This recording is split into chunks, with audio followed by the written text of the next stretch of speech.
Gemeente, voordat ons skriflesing saam lees, kom ons bid saam en ek wil vra dat jy sommer die persoon se hand langs jou vashou en dan kan ons saam bid as geloofsfamilie. Here, wanneer ons na U toe kom met ons eie self, ons eie uitdagings of ons eie oorwinnings, die goed waaroor ons trots is en die goed waaroor ons skaam is, dan is U altyd bereid om ons net so te ontvang. Here, U aanmoediging is ook dat ons hart, ons wil, ons denke al meer in lyn sal kom met U sin.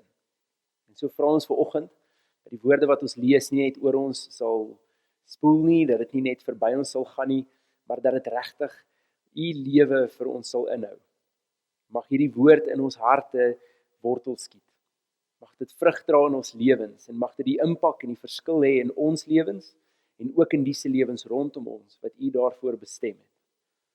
Ons vra Here dat in hierdie oomblik dit waarmee U nou met ons besig is, dat ons ook intentioneel gefokus op U sal besig wees met U. Dankie dat ons dit kan vra uit U genade. Amen. Gemeente, ons teksgedeelte kom vanoggend uit Exodus en jy kan eintlik as jy die geleentheid het op 3 verskillende plekke jou vingers hou. Exodus 12 vers 34 tot 36 en Exodus 14 van vers 9 tot 14. So Exodus 12 34 tot 36 en Exodus 14 9 tot 14. En dan as jy nou nog 'n vinger het of gebruik sommer die persoon se vinger langs jou, dan is die volgende gedeelte in Matteus 11. Ons spring nou 'n bietjie rond as jy dalk jou Bybellees roetine gemis het hierdie week wat verby is. Ons vang nou op. Maandag is weer jou verantwoordelikheid. So moenie weer agterraak nie. Die teksgedeeltes vanoggend pas eintlik as 'n storie bymekaar. En daar's aangrypend baie verhale in die Ou en in die Nuwe Testament wat ons eintlik sou kon lees om 'n soortgelyke storie te vertel. Vanoggend spesifiek kyk ons na 'n kort stukkie in die Israeliete se geskiedenis, van waar hulle die geleentheid het om uit Egipte te beweeg, tot waar hulle aan die ander kant van die Dooie See staan met die Egiptenare wat op hulle afstorm. En so, in hierdie gedeelte is daar 'n beginsel wat vir ons so belangrik is in geloof. Daar's in ons geloofsreis 'n tyd om te veg, of 'n tyd om aksie te neem, 'n tyd om iets te doen, om 'n tree te gee in geloof, en dan is daar 'n tyd om te rus, om op God te wag, om as te ware die oorwinning te sien gebeur, sonder dat jy 'n aandeel in 'n hand daarin het. En die moeilikste ding dalk, is die onderskeid tussen die twee. Dis 2 verskillende seisoene in ons lewens, dis 2 verskillende geleenthede, maar dis ewe belangrik. En indien ons net vashou aan die vegseisoen, dan is ons die hele tyd besig om vanuit ons eie mag en ons eie kragte te probeer iets doen, en meeste van die tyd kry ons onsself in 'n situasie waar jy terdee besig is om te spartel en nêrens te kom nie. Maar as ons die hele tyd vassit in ons rus situasie, ek sit terug en ek sien hoe God voor my funksioneer en werk, dan mis ons ook geleentheid. Baie keer mis ons ook die ontwikkeling wat nodig is vir die beloftes wat vir ons voorlê. En so dis so belangrik om te onderskei tussen hierdie. Vir vanoggend, kom ons begin net eers by ons teks. Ons begin by die Exodus 12 vers 24 tot 26 teks. En hierdie is nadat die 10 plaae Egipte getref het. Hierdie word die geleentheid dat die Israeliete nou kan beweeg. En die teks sê: die volk het toe hulle brooddeeg sonder suurdeeg in skottels gesit, dit in hulle klere toegedraai en dit op hulle skouers gedra. Verder het die Israeliete die opdrag van Moses uitgevoer, naamlik om van die Egiptenaars silwer en goue goed sowel as klere te eis. Die Here het gesorg dat die Egiptenaars aan sy volk goed doen, sodat hulle uit Egipte as byt kon wegdra wat hulle ook al geëis het. Hierdie was die doen gedeelte van Israel.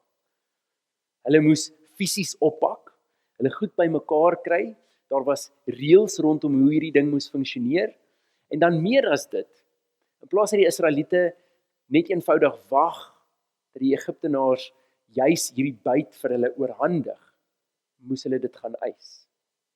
Die volgende gedeelte kom uit Eksodus 14 vers 9 tot 14 en dit sê: Die Egiptenaars het hulle agtervolg en al die strydwaans van die farao met bemanning en leermag het hulle ingehaal terwyl hulle besig was om by die seekamp op te slaan, naby Pi Hagerot, reg oor Baal Zephon. Toe die farao naderkom, sien die Israeliete skielik die Egiptenaars en sit hulle agterna. Hulle het baie bang geword en benoud na die Here geroep. Hulle het vir Moses gesê: Is daar nie begraafplek in Egipte nie dat jy ons saamsleep om in die woestyn te sterwe? Wat het jy ons aangedoen dat jy ons uit Egipte laat trek het? Ons het jou mos in Egipte gesê om ons te laat staan dat ons vir die Egiptenaars werk. Dit is vir ons beter om vir hulle te werk as om hier in die woestyn om te kom. Maar Moses het die volk geantwoord: Moenie bang wees nie, staan vas. Kyk hoe die Here julle vandag gaan red. Want soos julle die Egiptenaars nou daar sien, sal julle hulle nooit weer sien nie. Bly julle maar kalm. Die Here sal vir julle veg. Ons lees net eers tot sover. Hou nog jou vinger in die Matteus 11 teks, as jy graag daar wil saamlees. Daar's baie verhale in die Bybel wat 'n soortgelyke beginsel uitbeeld. Daar's verhale van Abraham, van Moses, van Joshua, van Dawid, van Saul, oral plekke waar hulle moes onderskeid tref tussen die een oomblik aksie neem of die volgende oomblik terugstaan. Daar's juis 'n verhaal in 2 Kronieke 20 waar al wat die volk moes doen was om op ramshorings te blaas en hulle vyand het onder mekaar geveg en mekaar vernietig. In hierdie geval juis is daar een oomblik waar die Israeliete moet pak, hulle goed bymekaar kry, hulle byt eis sodat hulle iets het om op te bou van hier af en aanbeweeg. Terwyl net in die volgende geleentheid wanneer dit lyk asof hulle totaal en al ingeperk is en logika sou sê nou is dalk 'n goeie tyd om 'n swaard uit te trek, is die opdrag: staan vas, die Here sal vir julle veg. As die Israeliete hierdie som verkeerd gekry het, dat hulle in Egipte gebly het en gewag het op God se verlossing, dan het hulle nie hulle vryheid gehad nie. Ons het al gepraat oor die beginsel dat ons baie keer dit wat God vir ons as belofte het, kan mis. Hou in gedagte, genade, liefde, dis alles goed wat ons kry as geskenk van God. Daar's niks wat jy daarvoor kan doen nie, en daar's niks wat jy kan doen om dit te verdien nie. Dis 'n geskenk, dit is joune. Maar daar is plekke in ons lewens waar God karakterontwikkeling nodig het vir ons om daardie skoene vol te staan. En een van daai geleenthede is byvoorbeeld toe die Israeliete juis by die beloofde land aankom en hulle opdrag is om 'n tree in geloof te gee, toe sê hulle die vyand is net te groot, die stad is te sterk. En dit kos dat 'n hele generasie uitsterf en 40 jaar in die woestyn in sirkels trek. 'n Generasie het dit gemis wat God vir hulle gehad het, want hulle was nie gereed om die tree te gee wat nodig was nie. Dis goed wat ons kan mis. Dis werklike goed wat ons kan mis in ons lewens. Want wanneer ons 'n posisie moet volstaan, is daar 'n karakter nodig daarvoor. Ons het die afgelope tyd verskriklik gepraat oor Josef en die karakterontwikkeling wat vir Josef nodig was om op die ou end tweede in bevel van Egipte te kon wees. Dit verg gehoorsaamheid en derentyd was daar 'n punt, gereelde kere punte, waar Josef 'n tree moes vat in geloof, iets moes doen, nie net op God wag nie. En in hierdie verhaal ook, sou die Israeliete net eenvoudig gewag het, was hulle nog steeds in Egipte slawe. Hulle moes beweeg, hulle moes iets doen, dit was die vereiste. Maar kort daarna, dan kry ons die volgende beginsel, om te wag. God sal vir julle veg. En die ironie is, as die Israeliete daar besluit het om juist die aksie uit te voer, om iets te doen, was die kans baie goed dat hulle sou omkom. Hulle was nie militêr opgelei nie. Hulle sou nie teen die weermag van die Egiptenaars kon standhou nie. Dit sou eenvoudig nie gewerk het nie. Die Israeliete se lewe het eintlik afgehang van hierdie beginsel. Wanneer om te beweeg, wanneer om te wag en te rus, en as jy hierdie twee verkeerd kry, is dit moeilikheid. Dis nag. wil 'n opmerking wel maak. Want baie keer dink ons om te rus en op God te wag is 'n passiewe aksie en dis nie altyd so nie. Baie keer vereis dit van ons 'n aktiewe rus. Wat ek daarmee bedoel is dat alhoewel ek rus in God en nie sake in my eie hand gaan neem nie, bly my soeke vir God, my uitkyk vir God, my ingesteldheid op God bly daar. Maar goed, hierdie is die beginsel. Soms moet ons beweeg en soms moet ons wag. Soms moet ons kan veg en soms moet ons rus. Soms moet ons 'n tree gee in geloof en ander kere moet ons bly waar ons is. Ek kan nie net die een doen en nie die ander nie. En ek moet onderskei in watter seisoene van my lewe ek watter moet doen. En dan is die vraag nou, maar hoe? Hoe onderskei ek tussen wanneer ek beweeg of wanneer ek stil staan? Hoe onderskei ek wanneer ek veg of wanneer ek moet rus? En dis nou waar ons Matteus teks inkom. Waar ons 'n uitnodiging van Jesus wat 'n ongelooflike beeld en sleutel inhou. So kom ons gaan na ons Matteus teks toe. Matteus 11 vers 28 tot 30. Dit sê natuurlik vir die wat kort is van vingers, die teks is wel op die bord. Kom na my toe, almal wat uitgeput en oorlaai is, ek sal julle rus gee. Neem my juk op julle en leer van my, want ek is sagmoedig en nederig van hart, en julle sal rus kry vir julle gemoed. My juk is sag en my las is lig. Ek gaan daai laaste gedeelte weer lees, vers 30.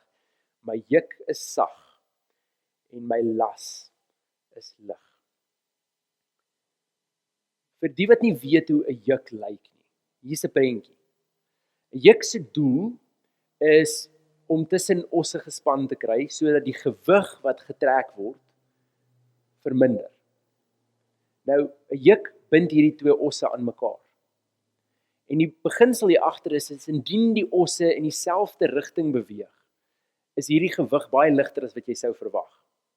En kan hulle saamwerk om wat dit ook al is wat hulle moet trek, sleep of dra, te kan trek, sleep of dra.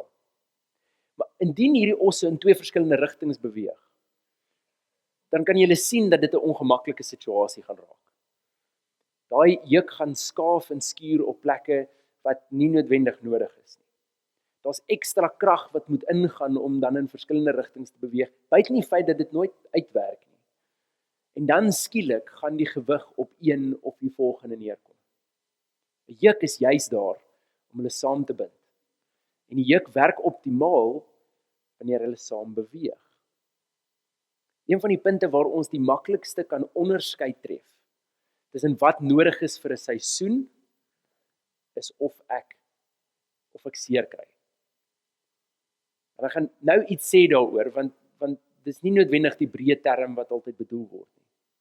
Wanneer ek saam met God beweeg, want ek is tog saam met God in hierdie juk. Wanneer ek saam met God beweeg, beteken dit nie dat die wêreld om my skielik eenvoudiger word nie. Dit beteken ook nie dat daar nie uitdagings oor my pad kom of dat ek nie ook gaan voel hoe die wêreld se seer voel nie. Soms neem ek nog steeds besluite en daarin kry ek seer. Ander kere neem ander mense besluite en dit beïnvloed my lewe. Ek is nog steeds in hierdie wêreld. So ek is nie gevrywaar daarvan nie. Maar wanneer ek saam met God beweeg, dan word dit wel ligter. Die opdrag wat God vir ons gee, ons roeping, ons taak, dit wat ons moet uitvoer, is nie veronderstel om 'n effort te wees nie. Dis nie veronderstel om reuse inspanning te wees nie. Dis eintlik veronderstel om baie ligter te wees as wat ons dit verwag. Want ons is saam met God in 'n juk. Wanneer dit uitdagend raak, is wanneer ek in die teenoorgestelde rigting probeer beweeg. Dan raak dit seer. Dan skaaf dit op plekke waar dit nie moet nie. Dis dan wanneer ek water trap en nie voel asof ek eers kom nie. Wanneer ek my beste probeer en deur modder probeer trap, maar net niks werk nie. Ek wil wel hê ons moet 'n onderskeid maak tussen seer en ongemak. En as jy tot dusver geslaap het in hierdie diens, dan moet jy ten minste hierdie hoor, want dis belangrik. God gee baie meer om oor jou karakter as jou gemak. So wanneer ons baie keer in hierdie juk saam met God beweeg, is dit ook soms ongemaklik. Dis hierdie vreemde beginsel dat ek baie diep bewus is van die afgrond wat net langs my voete is. Dis nie altyd die lekkerste plek om te wees nie. Dis nie altyd die maklikste plek om te wees nie. Partykeer is dit ongemaklik, maar dit is nie seer nie. Seer gebeur juis in daai oomblik, wanneer ek in die teenoorgestelde rigting probeer beweeg. Dalk moet ons dit anders verwoord as seer. Dalk moet ons dit eerder verwoord in terme van wanneer ek begin alleen voel. Want God is oral teenwoordig. Dis nie God wat weggaan of terugkom nie. God is by ons. Maar wanneer ek in die teenoorgestelde rigting beweeg, dan is dit gewoonlik die plek in my lewe waar ek voel, ek kry nie meer koneksie met God nie. Ek probeer my beste, ek trap klei, ek sukkel om deur hierdie te kom en God voel net weg. Voel asof God my nie hoor nie. Dit voel asof God nie hier is nie. Wel aan God het daar niks verander nie. Dis ek en jy wat nodig het om onsself te herposisioneer. Maar meeste van die tyd is die effort wat ons dan probeer insit so op ons eie stoom. En dis so seer dat ons niks anders sien as hierdie omstandighede en hierdie uitdagings. Dis dan 'n goeie tyd om myself te begin herbelyn met God. Want vir die wat dalk weet of dit al probeer het, God verander nie van rigting omdat dit vir my gemaklik is nie. God hou sy rigting. Wanneer ek dan agterkom hierdie werk nie, ek's besig om myself onnodig seer te maak, om net weer in lyn te kom met God, is wat nodig is. Wanneer dit nie meer effort is nie, hoor mooi, nie noodwendig gemaklik is nie, maar nie meer effort is nie, dan is ek saam met God in hierdie juk en besig om in dieselfde rigting te beweeg. Om saam met God in dieselfde rigting te beweeg, is hierdie vreemde beginsel dat ek aan die een kant diep bewus is van die afgrond langs elke tree wat ek gee, en aan die ander kant diep bewus is van God se nabyheid by my. En dis waar ons wil wees. Ongemak is deel van ons lewens, ons het dit nodig. Dis die areas waar ons groei, en God het dit ook nodig in ons karakterontwikkeling. Die bedienings, die beste bedienings wat ons het in die Bybel, het begin en ontstaan vanuit ongemaklike plekke, woestynareas.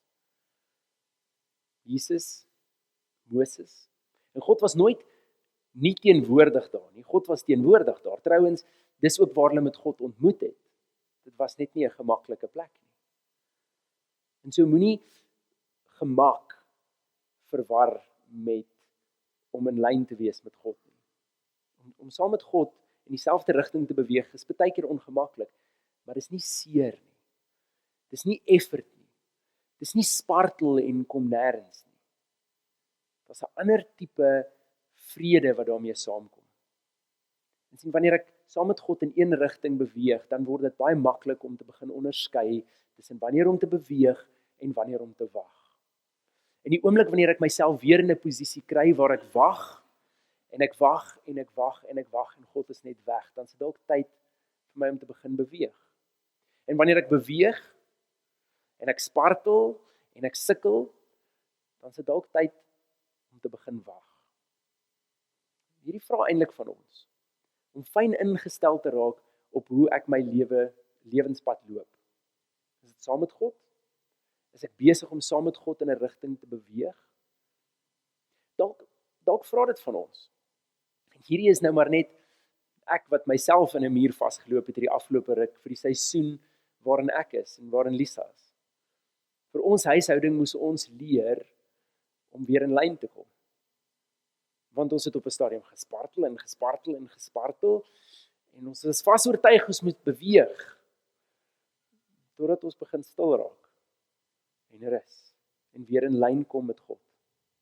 Hierdie is 'n hele tyd 'n aanpassing, maar dit vra van ons 'n bewussyn, 'n soeke na God. Dit gaan nie gemaklik wees nie, en wees gewaarsku daaroor, maar wanneer dit 'n effort en 'n spartelry word, dan is jy dalk besig om in die teenoorgestelde rigting te beweeg, as wat jou juk gespan is. Die belofte is, my juk is sag en my las is lig. Maar dis om saam met God te beweeg, waar ons daai ervaring het. As ons saam met hom beweeg, dan kan ons begin onderskei tussen hierdie seisoene. En so my gebed vir jou hierdie week is, dat jy jouself sal herbelyn met God. Bewus raak van wat werk, en hoe jy saam met God kan beweeg. Nie teen God nie, nie in die teenoorgestelde rigting nie, net saam met God. Herbelyn jouself. En waar dit ongemaklik raak, geniet dit ook. Want dit is deel van die karakterontwikkeling.